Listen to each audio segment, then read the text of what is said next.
Нас очень это радует, что простым гражданам не все равно экология города.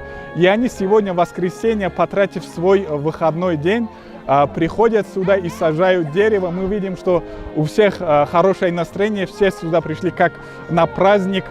Даже с учетом того, что из-за каких-то вирусов какие-то мероприятия были отменены, но мы сегодня видим, что население, народ Душанбе радуется, работает и вносит вклад в развитие нашего города.